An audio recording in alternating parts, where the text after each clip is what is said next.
sont balayés, niés, attaqués. Nos vies, nos valeurs, nos compétences sont bafouées. Hier, nous étions des héros, tout projecteur braqué sur nous. Certaines directives nous ont même demandé de venir travailler alors que nous étions Covid positifs asymptomatiques. Maintenant, nous faisons face à des menaces, des interdictions d'exercer et nous subissons le mépris. On veut faire croire que nous sommes des criminels, des personnes inconscientes. On veut garder nos salaires en otage jusqu'à ce que l'on craque par démission ou par injection contrainte. Sachez que dans la fonction publique, une fois suspendu, il est interdit de travailler ailleurs, et cela quel que soit le type de poste. Quelle violence! Depuis ce jour du 15 septembre, des soignants ont basculé en situation de précarité en emportant avec eux leurs familles, leurs enfants. Nous avons le choix entre une injection contrainte ou une mort professionnelle, voire sociale. Nous réclamons l'accès aux soins pour tous, sans aucune discrimination. Nous respectons le droit du travail et de la confidentialité médicale. Par ailleurs, des suspensions en période d'arrêt de maladie ont été prononcées. Demain, qui va vous soigner? C'était déjà compliqué dans les hôpitaux. Regardez l'attente aux urgences.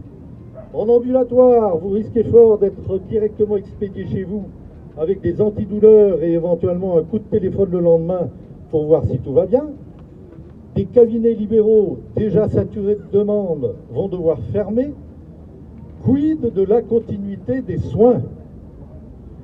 Quant aux pompiers, qui sont largement les bienvenus parmi nous, comment pouvons-nous nous en passer?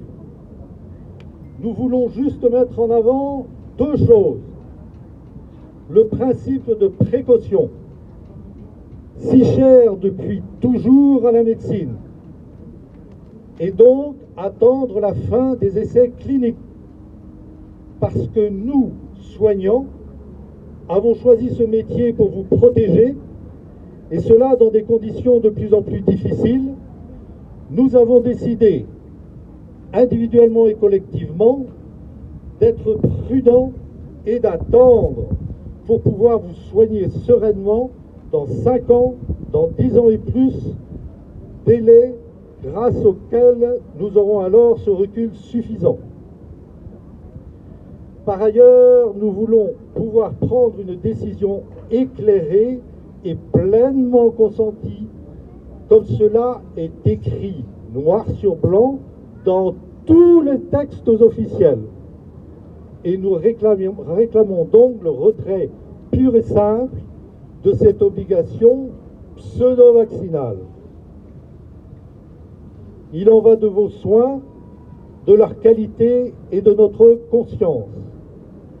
Et c'est en France, pays des droits de tous les humains, qu'il faut le rappeler.